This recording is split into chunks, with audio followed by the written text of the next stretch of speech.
As we get ready to continue in round number 2 of Top Fuel Racing at the Spring Nationals, this is the car that just exploded an engine, Lucille Lee.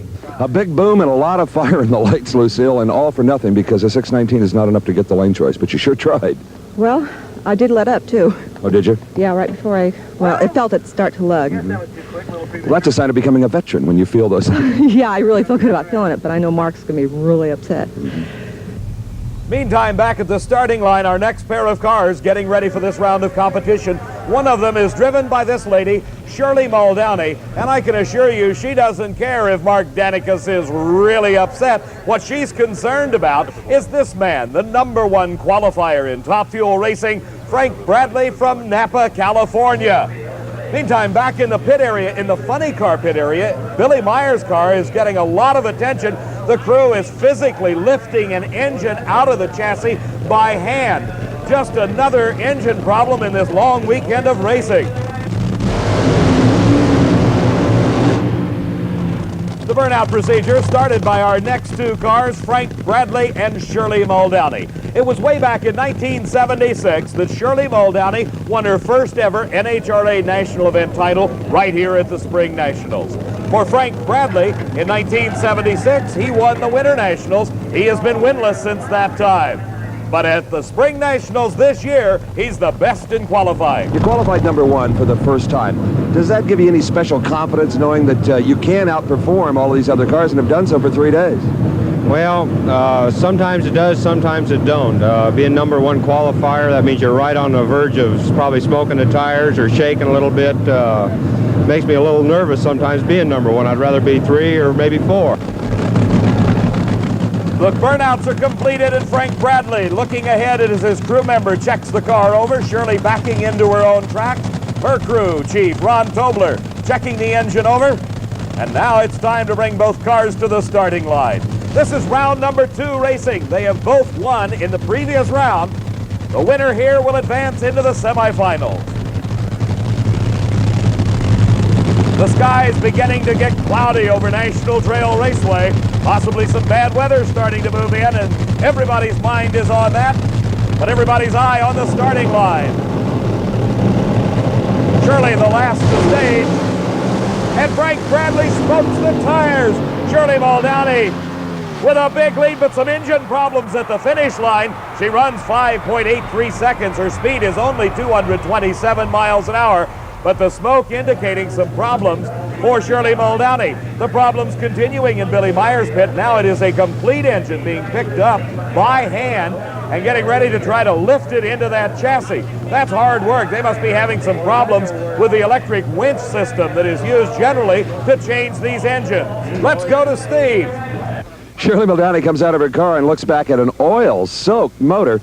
Sometimes these things aren't as serious as they look, as Shirley well knows. You hope that it's a blown gasket or something and not all the pistons and rods. But, boy, when you race a #1 qualifier, you lean on it, don't you? Slightly.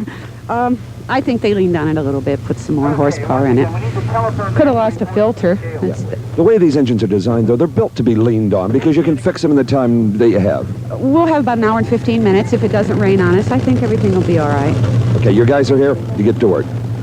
Shirley Muldowney continuing to extend her lead in the World Championship points chase. Here's a man that finished #2 in the world last year, and he would love to wear that big #1 again. Former world champion Gary Beck driving for Larry Minor. His competition, the new driver for the team of Candies and Hughes, new this year. This is Mark Oswald. Candies and Hughes out of Houma, Louisiana, a long-time team in drag racing.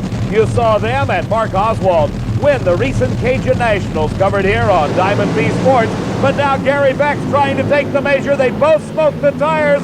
It's a close race to the finish line, and it is Gary Beck winning it by about a half a car length.